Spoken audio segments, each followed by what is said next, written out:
Hello dear students, कैसे आप सब लोग। उम्मीद करता हूँ सब लोग अच्छे होंगे। चलिए ठीक है, आज मैं लेके आया हूँ क्लास 11th का जो चैप्टर हमारा चल रहा था प्रोजेक्टाइल मोशन, उसका 5th पार्ट। अब 5th पार्ट में हम लोगों को पढ़ना क्या है, projectile motion on incline plane. Incline plane का मतलब तो आप जानते ही हैं, ऐसे सड़क पट्टी टाइप ऐसा होता है ना, इंक्लाइन प्लेन किसी एंगल पे, ठीक है।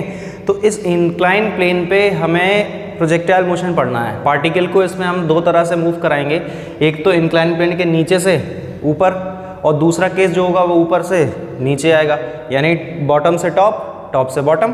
तो ये दो तरह के हमें यहाँ पे मोशन पढ़ने को मिलेंगे, ठीक है। अगर इनकेस आपको पुराने वीडियोस में कोई दिक्कत है या आपने पुराने वीडियोस नहीं देखे हैं इससे रिलेटेड, प्रोजेक्टाइल मोशन से रिलेटेड, तो यूट्यूब पे टाइप करें projectile motion by conceptual physics, तो आपको पूरे उसमें डिस्क्रिप्शन लिंक मिल जाएंगी, सारे आपको वीडियोस मिल जाएंगे, ठीक है। और बाकी तो मैं डिस्क्रिप्शन में लिंक डाल ही दूंगा, तो आप वहाँ से भी देख सकते हैं, ठीक है। तो बिना फालतू की बातें किए स्टार्ट करते हैं आज का अपना टॉपिक, प्रोजेक्टाइल मोशन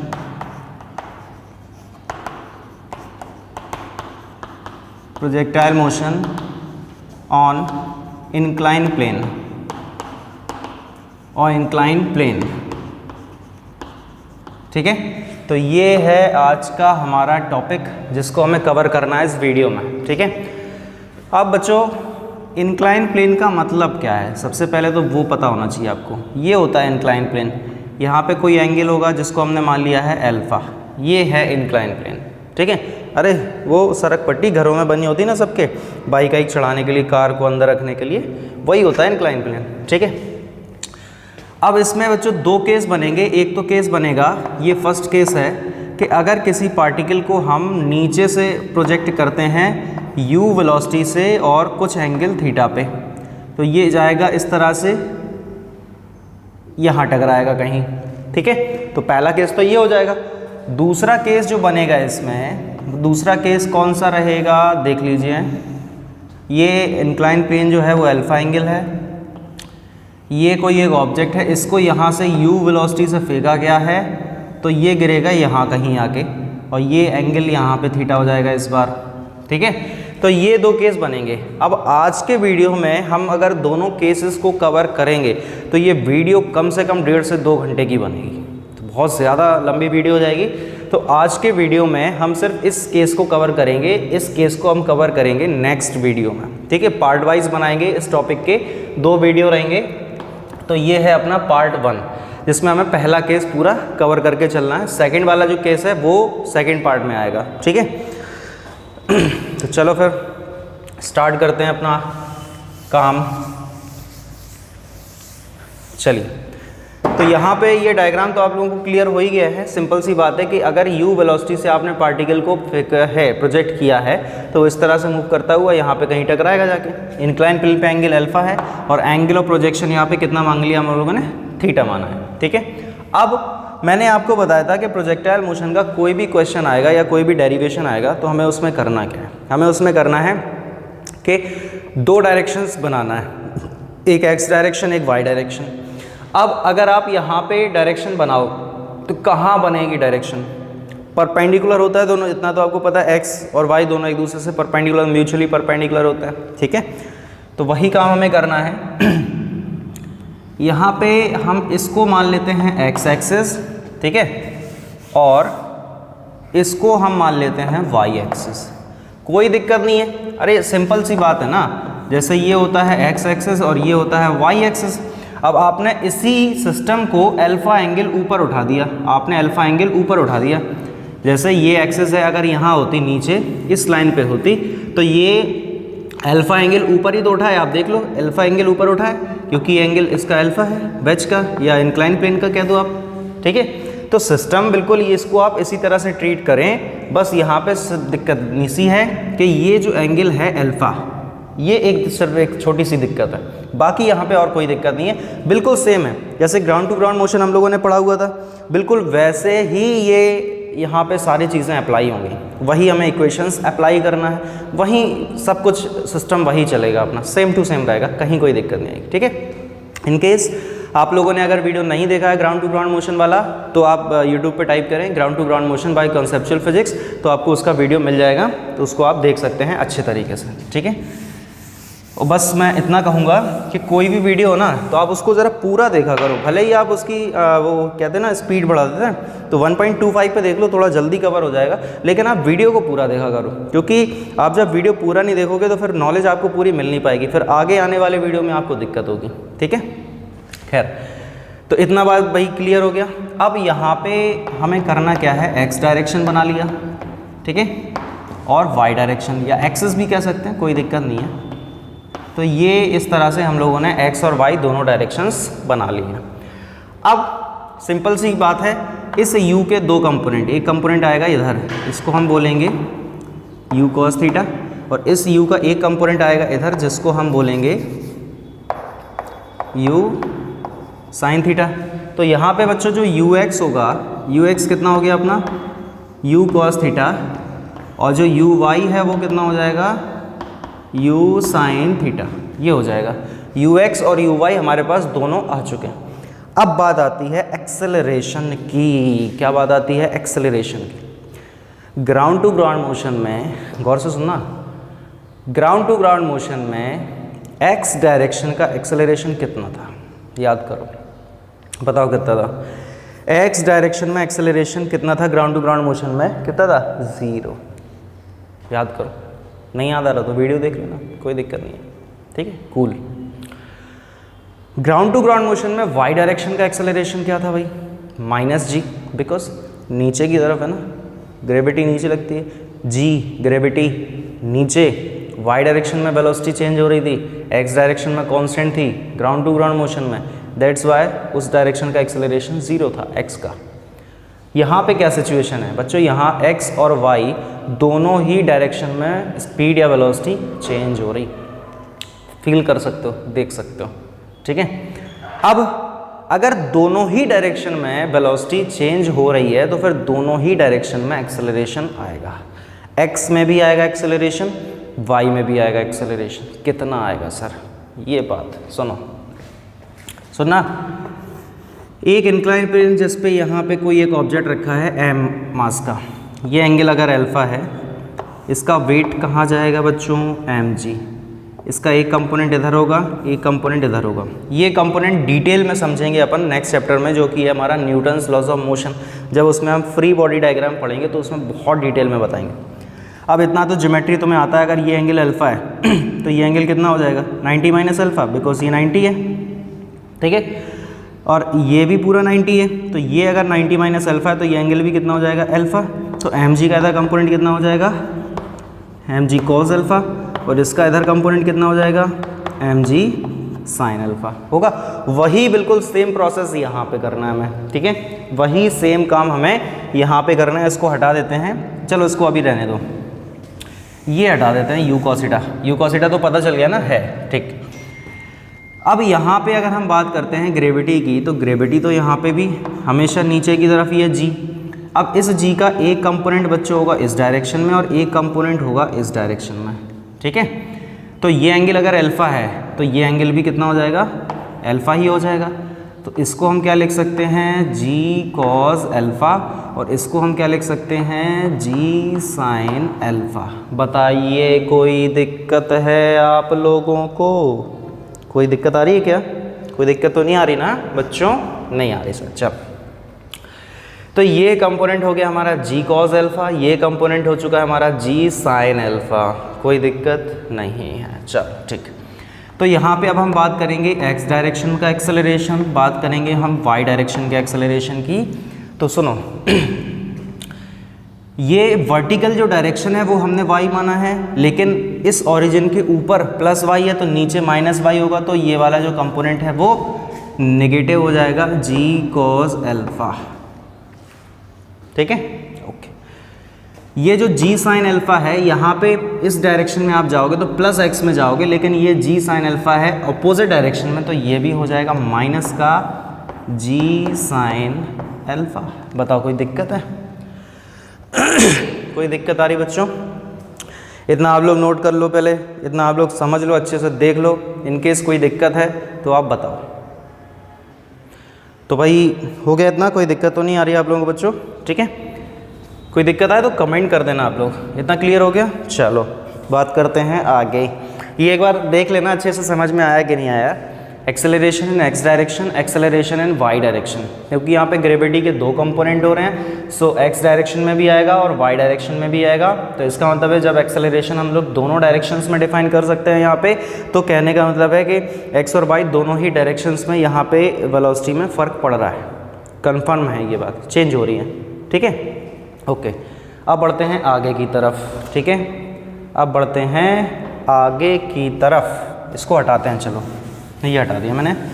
अब आप लोगों को पता होगा कि जब हम लोगों ने पूरी प्रोजेक्टाइल मोशन पढ़ ली है वैसे, ठीक है, लगभग पढ़ ही ली है, अपन तीन चीज़ों को सबसे ज़्यादा डिफाइन करते हैं। मेन वही है ना, सबसे ज़्यादा क्या मतलब है। पहला क्या निकालते हैं हम, टाइम ऑफ फ्लाइट। क्या निकालते हैं, टाइम ऑफ फ्लाइट निकालते हैं ना, ओके। फिर हम लोग क्या फाइंड करते हैं बताओ, हम लोग क्या फाइंड करते हैं, हाइट।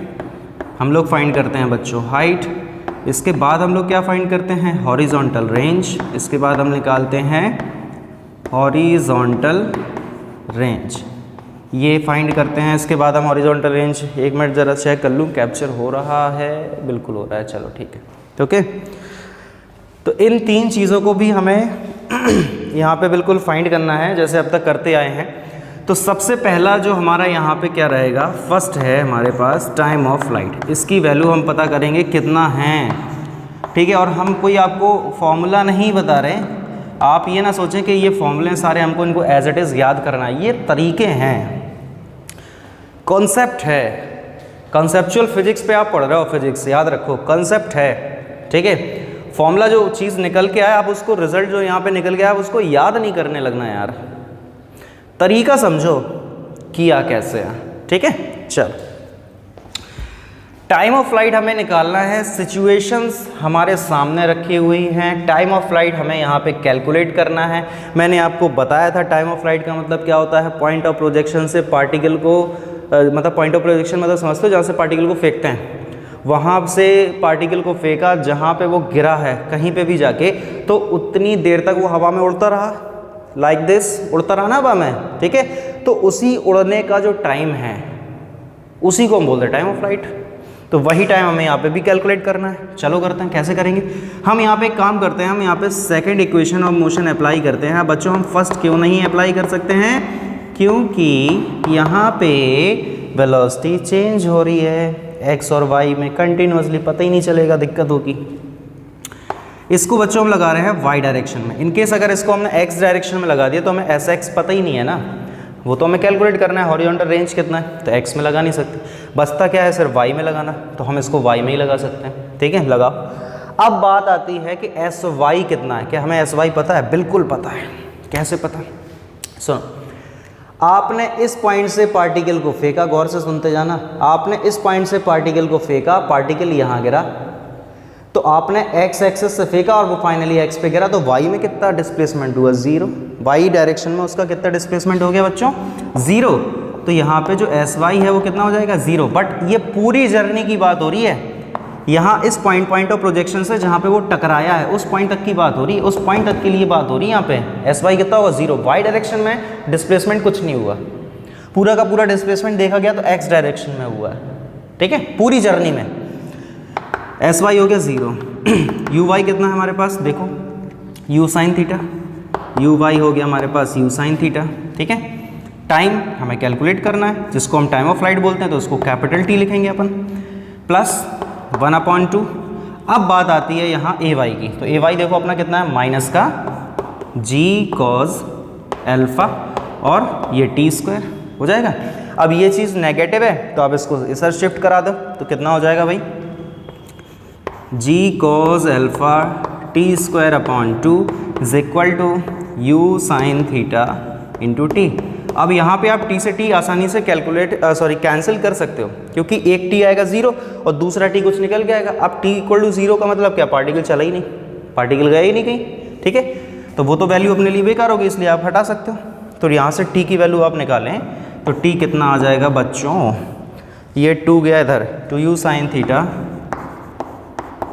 साइन थीटा अपॉन जी कॉस एल्फा, ये आ चुका है हमारा टाइम ऑफ फ्लाइट। बताओ कोई दिक्कत है इतनी बात में, कोई भी दिक्कत है इतनी बात में तो आप देख लो, इसको नोट कर लो, अच्छे से समझ लो। कोई दिक्कत आ रही है तो बताओ। ठीक है भाई, तो ये हम लोगों ने बच्चों फाइंड कर लिया है टाइम ऑफ फ्लाइट। अब आप लोगों को अगर याद हो नहीं है तो वीडियो देखो यूट्यूब पे जाके, मैंने बता दिया यूट्यूब पे क्या टाइप करना है, ground to ground motion by conceptual physics, तो पता चल जाएगा। ठीक है, तो अगर आप लोगों को याद हो पुराने ग्राउंड टू ग्राउंड मोशन जो हम लोगों ने पढ़ा था, अगर उसको हम यहाँ से कंपेयर करते हैं तो वहाँ पे टाइम ऑफ फ्लाइट जो हम लोगों ने फाइंड किया था वो कितना आया था, 2u sin थीटा अपॉन जी आया था। और इसी को हम लोग क्या लिख सकते थे, मैंने आपको ये भी बताया था 2u(y) upon mod of a(y), ये बताया था मैंने कि इसको ऐसे लिख सकते हैं, है ना। तो वही चीज़ है यार, 2u sin थीटा का मतलब क्या है, u(y), देख लो आप, 2u(y) है अपॉन ये g cos अल्फा है, तो g cos अल्फा में माइनस अगर हटा दो तो इसका मैग्नीट्यूड ही तो लिया अपन ने, तो मॉड ऑफ a(y). तो बच्चों देखो चीज़ वही आई, बिल्कुल वही चीज़ है। तो यहाँ पे आप तुम सोचो कि यार सर हम क्या इसको याद कर ले, यार याद नहीं करना है। ठीक है, एक तरीका है, तो तरीका है ये, देखो समझो ना इसको, तरीका है ये, कंसेप्ट है, एक तरीका समझ लो। याद नहीं करना, याद क्या क्या करोगे, याद नहीं कर सकते यार, सब कुछ याद थोड़ी ना कर सकते हो, कंप्यूटर थोड़ी ना हो, इंसान हो। याद करोगे आगे का याद करते जाओगे, पीछे का भूलते जाओगे, तो याद थोड़ी करना है, कॉन्सेप्ट है, समझ लो अच्छे से, बात खत्म हो गई। ठीक है, तो ये हम लोगों ने फाइंड कर लिया है अपना टाइम ऑफ फ्लाइट। ठीक, अब हम बात करेंगे यहाँ पे हाइट की। अब हाइट कैसे कैलकुलेट करते हैं, तो पहले आप इतना नोट करें, उसके बाद मैं आपको ये भी बताता हूँ कि यहाँ पे अब हमें हाइट कैसे पता करना है कि कितनी हाइट गेन करेगा पार्टिकल, जिसको हमने प्रोजेक्टाइल मोशन करवाना है। हो गया भाई इतना नोट। कोई दिक्कत आ रही बच्चों आप लोगों को, अगर कोई भी दिक्कत आ रही है तो आप क्या करेंगे, कमेंट करेंगे। चलो हटाते हैं इसको, मिटा दें मिटा दें मिटा दें, ओके। चलो अब देखते हैं आगे। अब हमें क्या फाइंड करना है बताओ, अब हमें फाइंड करना है हाइट। इस केस में हाइट कितनी है, चलो देखते हैं हाइट कैसे फाइंड करेंगे। सुनो गौर से दुनिया वालों, ठीक है। चलो अब हम यहाँ पे कैलकुलेट करने वाले हैं अपना सेकंड पैरामीटर, जिसको हम बोलते हैं हाइट। सेकंड पैरामीटर जो है बच्चों वो क्या है, हमारा हाइट। अब हमें हाइट को यहाँ पे फाइंड करना है, तो हाइट हम किस तरह से यहाँ पे फाइंड करेंगे उसको आप समझें। देखो हाइट का मतलब है ये वाली डिस्टेंस, यानी डिस्प्लेसमेंट इन वाई डायरेक्शन चाहिए। इसको, इस पूरे डायग्राम को देखो, ये डायग्राम ऐसा है, सुनो ये डायग्राम ऐसा है, दिख रहा है ना। एक काम करते हैं, एक तो हो गया ये डस्टर, कुछ दूसरी चीज़, चलो ये मेरा हो गया मोबाइल, ठीक है। इसको ऐसे, ये हो गई एक्स एक्सिस, ये हो गई वाई एक्सिस। तो अभी आप इस तरह से पढ़ रहे हो, ठीक है। अब इसको आप अगर ऐसा कर दो रोटेट, तो ये सीधा हो गया, सीधी एक्स एक्सिस हो गई, सीधी वाई एक्सिस हो गई कि नहीं हो गई, कोई दिक्कत तो नहीं आ रही ना। तो आप इस पूरे डायग्राम को, जो कि अभी ऐसा था, आपने इसको अगर ऐसा किया तो ये अल्फा खत्म हो गया। तो वही तो ग्राउंड टू ग्राउंड मोशन है, तो बिल्कुल सेम ही, ठीक है, बिल्कुल सेम है, बिल्कुल सेम है। तो इसको अगर आप ग्राउंड टू ग्राउंड मोशन जैसा बनाना चाहते तो ऐसे ही तो बनेगा। तो यही हाइट तो हमें कैलकुलेट करना है, तो दिक्कत क्या आ रही है यार, कोई दिक्कत नहीं आ रही ना, ठीक है।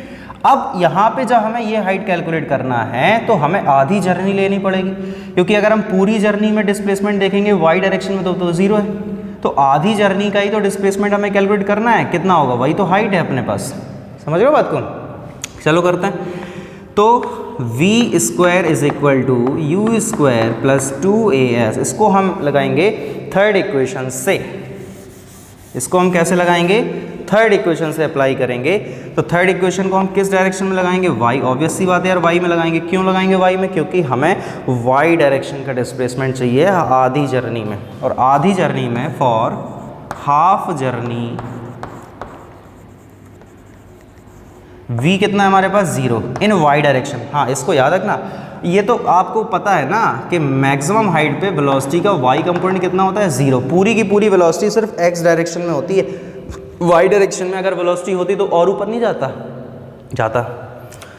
तो vy हो गया 0, uy हमारे पास कितना है वो देखिए, u sin थीटा है, स्क्वायर भी तो है, तो ये हो जाएगा प्लस 2, ay कितना है हमारे पास, माइनस का g cos अल्फा। और एस वाई जो कि हाइट है, जो कि हमें पता करना है, what is the value of height. Minus का है, लेके आएंगे, शिफ्ट कराएंगे, प्लस हो जाएगा, सो हो जाएगा 2g cos alpha h is equal to u square sine square theta, ये हो जाएगा। अब यहाँ पे आप h की वैल्यू फाइंड करो, तो h कितना हो जाएगा बताओ। U square sine square theta, तो as it is 2g cos alpha आएगा इसमें अपॉन में, तो सिंपल मैथमेटिक्स है यार, इसमें कुछ है थोड़ी ना। You square sine square theta upon 2g cos alpha, ये चीज़ आ जाएगी जिसको हम बोलेंगे हाइट। ठीक है, ग्राउंड टू ग्राउंड मोशन से इसको फिर से कंपेयर अगर करेंगे तो हाइट का फॉर्मूला मैंने आपको ग्राउंड टू ग्राउंड मोशन में क्या बताया था, देखो कहीं जगह दिखाई दे रही है आप लोगों को, है कहीं स्पेस, चलो यहाँ लिखते हैं।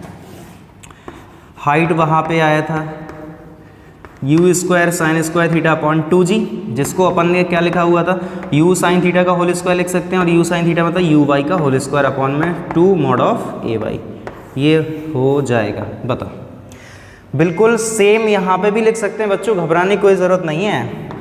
h इज इक्वल टू कितना हो जाएगा, देखो you square sine square theta है, तो यू साइन थीटा का होल स्क्वायर होगा, तो यू साइन थीटा का मतलब क्या है अपने पास, यू वाई है, तो ये हो जाएगा यू वाई का स्क्वायर अपॉन 2, और जी कॉस अल्फ़ा हमारे पास क्या है, माइनस हटा दो तो मॉड ऑफ ए वाई है, लो आ गया।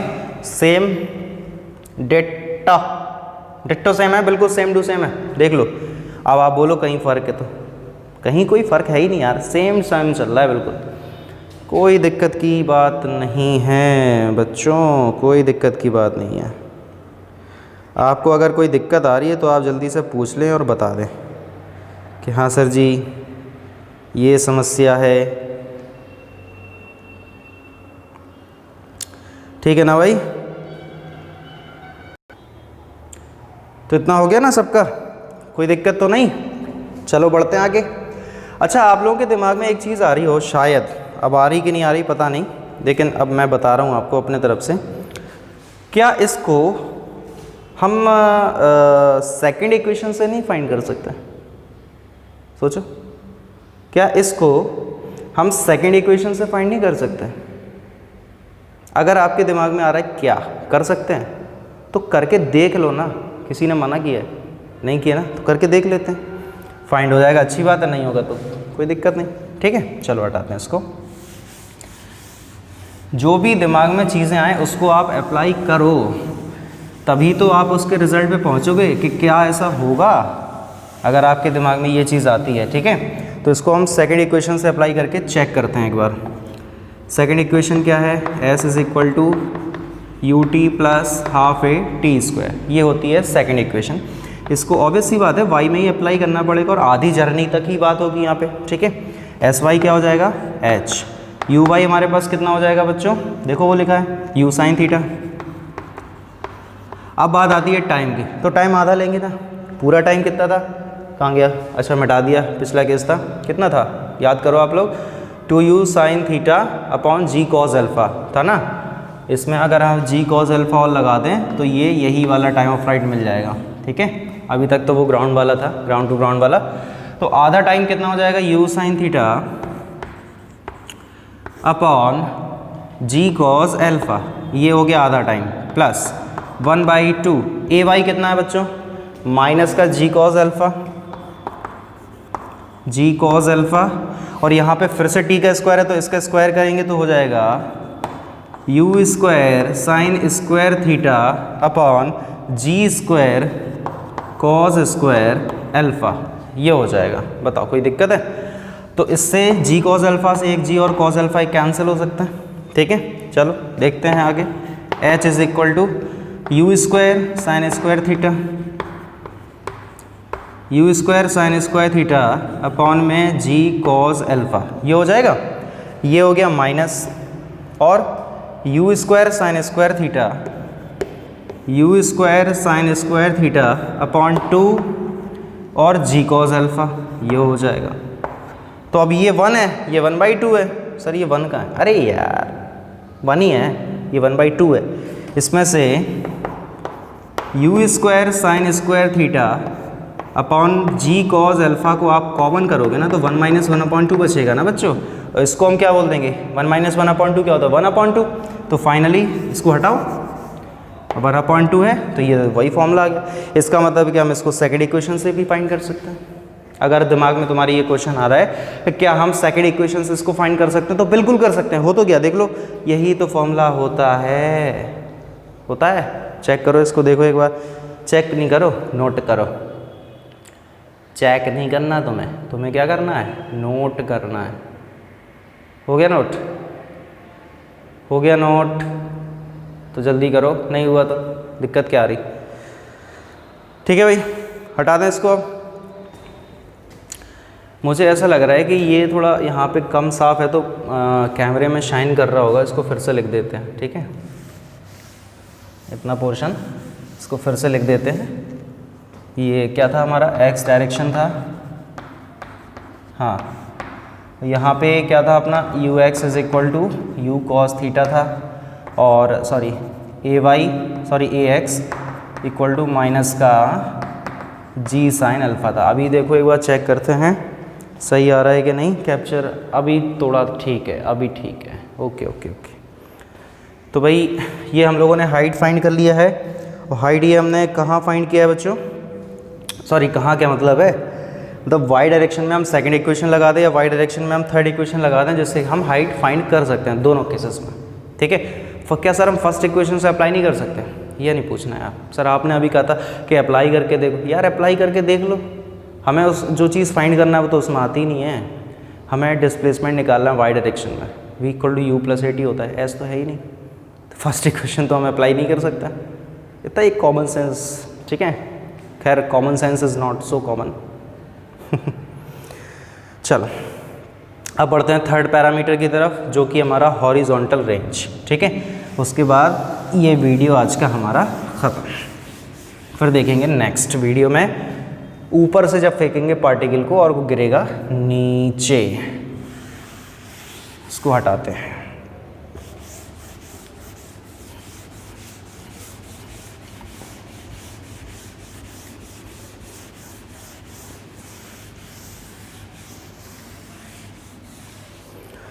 चलो देखो, अब हम बात करते हैं अपने थर्ड पैरामीटर की, जो कि है हमारा हॉरिजॉन्टल रेंज। ये है हमारा थर्ड पैरामीटर हॉरिजॉन्टल रेंज।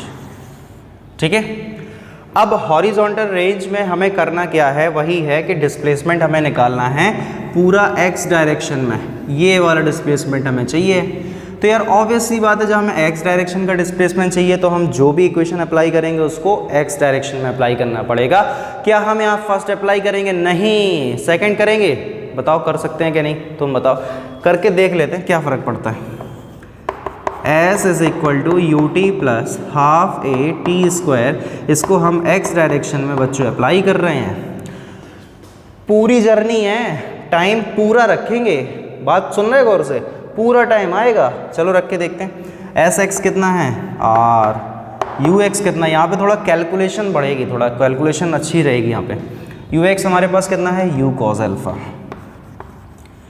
ठीक है, टाइम हम पूरा रखेंगे, 2u sine theta upon ji cos alpha, 2u sine theta upon ji cos alpha plus 1/2 A X कितना है हमारे पास, माइनस का जी साइन अल्फा, और टी स्क्वायर, इसी का स्क्वायर भी करना है, तो क्या हो जाएगा 2 का स्क्वायर तो 4 हो जाएगा, u square sine square theta divided by g square cos square alpha. ये सिचुएशन आ जाएगी। बताओ कोई दिक्कत आ रही है इतनी बात में? तो यहाँ पे बच्चों एक जी से ये एक जी कैंसिल हो जाएगा, लेकिन इस बार ये साइन और कॉस कैंसिल नहीं होगा। ठीक है, लेकिन हमें ये दिखाई दे रहा है कि ये कॉस अल्फ़ा से ये कॉस अल्फ़ा की कैंसिल हो सकता है, हो गया, हो सकता नहीं, हो जाएगा। चल, ये 2 से ये 4 कैंसिल हो जाएगा 2 टाइम्स, और कुछ कैंसिल वैंसिल हो रहा है, चेक करो कुछ हो रहा है क्या? चलो देखते हैं आगे। ये यू स्क्वायर, तो ये 2, तो 2u square sine theta, 2u square sine theta upon G, ये आ गया यहाँ पे, ठीक है। इधर ये आएगा माइनस का, ये 2u square sine square theta, फिर साइन अल्फा अपॉन जी कॉस स्क्वायर अल्फा, ये आ जाएगा इधर, ठीक है। अब लेते हैं यहाँ पे कुछ कॉमन और एलसीएम वगैरह, कैलकुलेशन है सर, मैथमेटिक्स बचा हुआ है, फिजिक्स तो है ही नहीं अब यहाँ पे, तो कॉमन करते हैं कुछ चीज़ों को। क्या आएगा कॉमन, देखो आप 2u square sine theta upon G पूरा कॉमन आएगा, 2u square sine theta upon G पूरा कॉमन आएगा, इसमें भी और दोनों टर्म्स में है, तो 2u square sine theta upon G आ जाएगा यहाँ पे कॉमन, ठीक है। अब बचा क्या है 1, यहाँ पे क्या हो जाएगा 1 माइनस क्या हो जाएगा यहाँ पे 2u स्क्वायर तो चला गया कॉमन में, जी चला गया कॉमन में, साइन थीटा भी एक चला गया कॉमन में, एक साइन थीटा बचा है, sine alpha upon cos square alpha बचा है, क्या बचा हुआ पे साइन थीटा, एक साइन थीटा बचा है, साइन थीटा साइन अल्फा और अपॉन में कॉस स्क्वायर अल्फा, ये इतना टर्म बचा हुआ है यहाँ पे, ये चीज़, ठीक है। बताओ भाई कोई दिक्कत तो नहीं आ रही ना, और मेरे ख्याल से तो ठीक चल रहा है, कोई गड़बड़ तो नहीं हुई, एक बार इसको चेक कर लें ज़रा, ठीक है, इसको एक बार चेक करो, ठीक है बच्चों। मुझे ऐसा लग रहा है कि कहीं हम लोगों ने कोई मिस्टेक की हुई है, ऐसा लग रहा है मुझे, क्योंकि वो चीज़ नहीं बन पा रही जो बनना चाहिए। ओहो, ये देखो यार, ये अल्फ़ा थोड़ी ना है, थीटा है, साइन थीटा कॉस थीटा, गलती से लिख गया, देखो अल्फ़ा, पूरा गड़बड़ हो गया।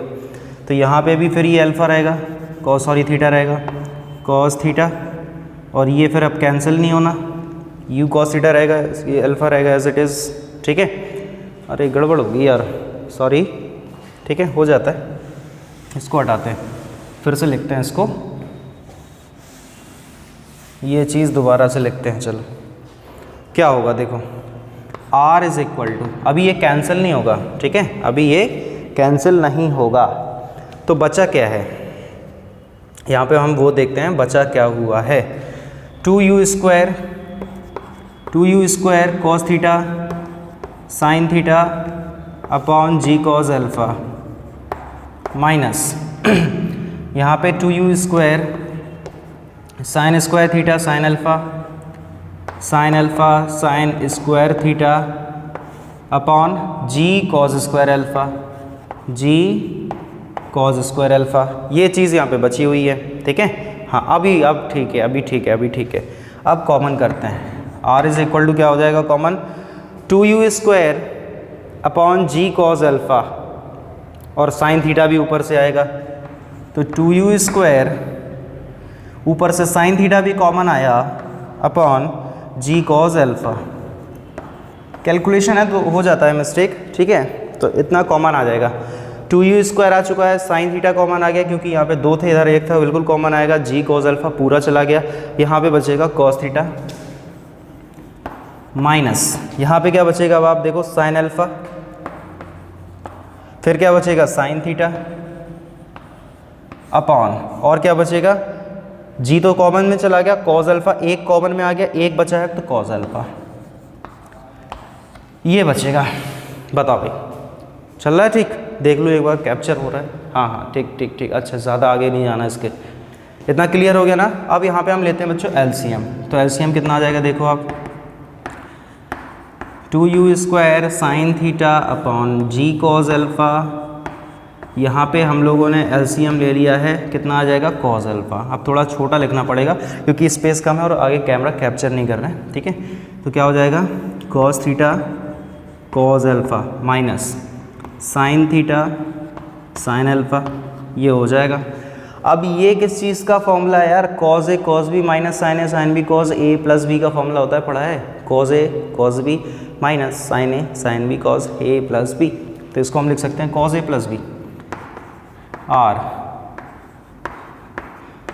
2u square sine theta into ये क्या हो जाएगा पूरा, क्या हो जाएगा कॉज ए प्लस बी है ना, theta plus alpha upon cos alpha cos square alpha, तो जी कॉज स्क्वायर अल्फ़ा।